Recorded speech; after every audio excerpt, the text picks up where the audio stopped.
2, 3, 4వ తేదీ 4వ తేదీ రథసప్తమి అయితే ఆ 3 రోజులు కూడా శ్రీకాకుళం పట్టణంలో ఆ ఉత్సవాలు జరపాలనే ఆలోచనతో ఈరోజు ఒక రివ్యూ కార్యక్రమం పెట్టుకున్నాం.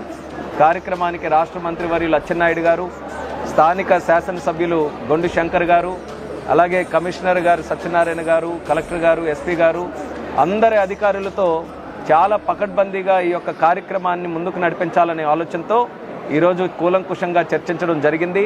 మా అందరి తాలూకా ఆలోచన, చంద్రబాబు నాయుడు గారు ముఖ్యంగా ఎమ్మెల్యే గారు కూడా దీనికోసం ఎంతో కష్టపడి ఈ యొక్క ఉత్సవాలని రాష్ట్ర పండుగగా చేయాలని ఆయన కూడా రిక్వెస్ట్ చేశారు. రిక్వెస్ట్ చేసిన వెంటనే చంద్రబాబు నాయుడు గారు అంగీకరించి ఇచ్చిన తర్వాత మా అందరి తాలూకా ప్రయత్నం ఏంటంటే రాష్ట్రం, దేశం, ప్రపంచ నలుమూలల నుంచి కూడా రథసప్తమి ఉత్సవాల్లో భక్తులందరూ కూడా పాల్గొంటున్నారు. అటువంటి ఉత్సవాలు అత్యంత వైభవంగా ఎవరు వచ్చినా సరే సంతోషంగా దర్శనం చేసుకొని సూర్య భగవాన్ స్వామి తాలూకా ఆశీస్సులు పొంది ఆనందంగా తిరిగి వెళ్ళాలనే ఆలోచనతో ఈ యొక్క కార్యక్రమాలు జరిపించాలనేది మా తాలూకా ఆలోచన ప్రయత్నం. గత 5 సంవత్సరాలు కూడా ప్రభుత్వం ఈ కార్యక్రమం మీద సరైన దృష్టి పెట్టక భక్తుల తాలూకా తాకిడి కూడా తగ్గుతూ వచ్చింది. కానీ ఈసారి చాలా చక్కగా అన్ని ఏర్పాట్లు కూడా చేస్తున్నాం కాబట్టి సుమారు 1.5 నుంచి 2 లక్షల మంది భక్తులు వచ్చే అవకాశం కనిపిస్తుంది. అంత పెద్ద స్థాయిలో ఒకే రోజు దర్శనాలు చేయాలన్నప్పుడు అన్నీ కూడా చాలా జాగ్రత్తగా ప్రతి కార్యక్రమం కూడా ముందుగానే అనుకొని ప్లాన్ చేసుకొని చేయాల్సినటువంటి అవసరం ఉంది. దానికి అనుగుణంగానే ఈరోజు రివ్యూ కార్యక్రమంలో ప్రతి ఒక్క భక్తుడు ఏ సైడ్ నుంచి వచ్చినా సరే ఎక్కడా కూడా ఎటువంటి ఇబ్బందులు లేకుండా నేరుగా స్వామివారి దగ్గరికి వెళ్ళి దర్శనం చేసుకొని వెళ్ళే విధంగా ఏర్పాట్లన్నీ కూడా చేయడం జరుగుతుంది. దానితో పాటు పట్టణంలో ఉన్నటువంటి ప్రధానమైన జంక్షన్లు కూడా సుందరీకరణ చేసి పట్టణానికి కూడా ఒక నూతన రూపం తీసుకొని వచ్చే ప్రయత్నం కూడా మా తరపున చేస్తున్నాం.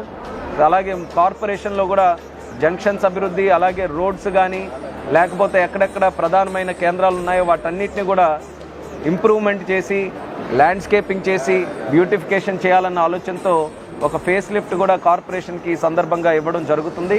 దానితో పాటు ప్రజలకి కూడా అన్ని రకాలైనటువంటి సౌకర్యాలు, వచ్చేవారికి క్యూ లైన్లో ఉంటే వాళ్ళకి కావాల్సినటువంటి ఏర్పాట్లన్నీ కూడా సక్రమంగా చేయడానికి కూడా నిర్ణయం తీసుకున్నాం. ఎక్కడ కూడా ఎటువంటి ఇబ్బందులు లేకుండా అన్నీ కూడా ముందుగానే ప్లాన్ చేసుకుని కూడా చేస్తున్నాం. దీనితో పాటు 2, 3, 4 తేదీల్లో ఉత్సవాలు జరుగుతాయి కాబట్టి కొంత స్పెషల్గా మొట్టమొదటిసారిగా రాష్ట్ర పండుగ చేస్తున్నాం. అందులో కల్చరల్ ప్రోగ్రాం కూడా ఒక ప్రధానమైన సింగర్ని ఎవరినైనా తీసుకొని వచ్చి ఇక్కడ కల్చరల్ ప్రోగ్రాం కూడా ఒకటి ఏర్పాటు చేయాలనే ఆలోచనతో అది కూడా చేస్తున్నాం. అలాగే సివిల్ ఏవియేషన్ మినిస్టర్గా ఒక హెలికాప్టర్ కూడా ఇక్కడ ఉన్నటువంటి భక్తులందరికీ కూడా ఒక ఆకర్షణగా ఒక 3 రోజులు ఒక హెలికాప్టర్ రైడ్ ఒక కార్యక్రమం కూడా ఇక్కడ పెట్టాలని ఒక నిర్ణయం కూడా తీసుకున్నాం. దానికి కూడా ముందుకు నడుస్తున్నాం. అలాగే ఒక శోభాయాత్ర పట్టణం అంతా కూడా ఈ రథసప్తమి సమయంలో పట్టణం మొత్తం కూడా ఈ కార్యక్రమంలో నిమగ్నమై పాల్గొనే అవకాశం కల్పించినందుకు ఒక శోభాయాత్ర కూడా ప్లాన్ చేసుకొని ముందుకు నడుస్తున్నాం. ఒక పక్కన మన సంస్కృతి, సాంప్రదాయాలు, మన చరిత్ర, అలాగే సూర్య దేవాలయం తాలూకా ప్రసిద్ధి, వాటన్నిటిని కూడా ప్రజలకి, భక్తులకి, అందరికీ తెలియజేసే విధంగా ఈ 3 రోజుల తాలూకా కార్యక్రమాలు, అది కల్చరల్ ప్రోగ్రామ్ అయినా, శోభాయాత్ర అయినా, దర్శనాలైనా అన్నిటినీ కూడా చాలా పద్ధతిగా సాంప్రదాయాల్ని గౌరవించుకుంటూ అన్ని కార్యక్రమాలు కూడా ముందుకు చేస్తున్నాం. దీనివల్ల ఆ శ్రీకాకుళం జిల్లా తాలూకా పేరు ప్రఖ్యాతలు ఈ యొక్క ఉత్సవాల ద్వారా మరింత పెరుగుతాయనే ఆలోచనతో ఇదొక మంచి అవకాశంగా తీసుకొని ఈ కార్యక్రమాన్ని కూడా ముందుకు నడిపిస్తున్నాం.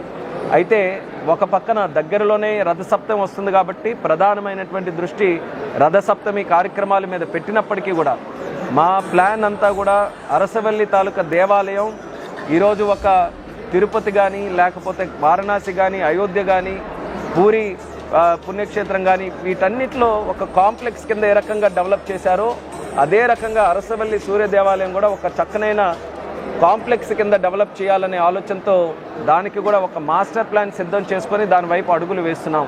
మొన్ననే రాష్ట్ర ముఖ్యమంత్రి వర్యులు మన జిల్లాలో రివ్యూ మీటింగ్ చేసినప్పుడు ప్రత్యేక దృష్టి అరసవల్లి దేవాలయం మీద పెట్టారు. దేవాలయాన్ని ఎలా అభివృద్ధి చేస్తే బాగుంటుందో అన్నీ కూడా తెలుసుకున్నారు. దానికి అనుగుణంగా కేంద్రంలో ప్రసాద్ అనే స్కీమ్ ఉంటే రాష్ట్ర ప్రభుత్వం తరపున రికమెండ్ చేసి ఆల్రెడీ ఆయన తాలూకా సహకారంతో పంపించడం కూడా జరిగింది. ప్రసాద్ స్కీమ్ కింద కానీ మనం ఇక్కడ నిధులు తీసుకొని రాగలిగితే బ్రహ్మాండంగా అరసవల్లి దేవాలయం అనేది భవిష్యత్తులో ఇంకా బ్రహ్మాండంగా అభివృద్ధి చేయొచ్చు. అది లాంగ్ టర్మ్ ప్లాన్లో మాస్టర్ ప్లాన్ కింద దాని మీద కూడా దృష్టి పెడుతున్నాం.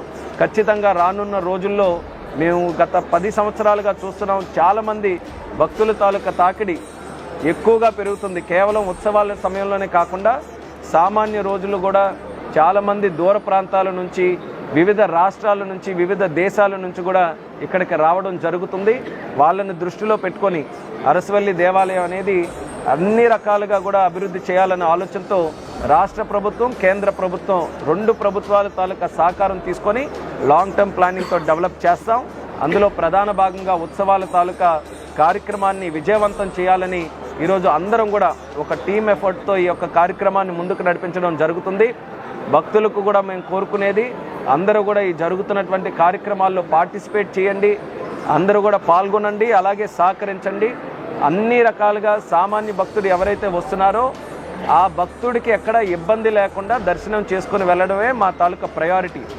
సామాన్యమైన వ్యక్తి ఫ్రీగా టికెట్ లేకుండా ఫ్రీ టికెట్ తీసుకొని ఎవరైతే వస్తున్నారో వాళ్ళకి ఎక్కువ ప్రయారిటీ ఇచ్చి వాళ్ళకి నీట్గా దర్శనం చేసుకొని వెళ్ళే విధంగా ఏర్పాట్లన్నీ కూడా చేస్తున్నాం. ఆ సూర్యభగవాన్ స్వామి తాలూకా ఆశీస్సులతో ఈ యొక్క ఉత్సవాలు వైభవంగా విజయవంతంగా జరగాలని ఈ సందర్భంలో కోరుకుంటూ సెలవు తీసుకుంటున్నాం.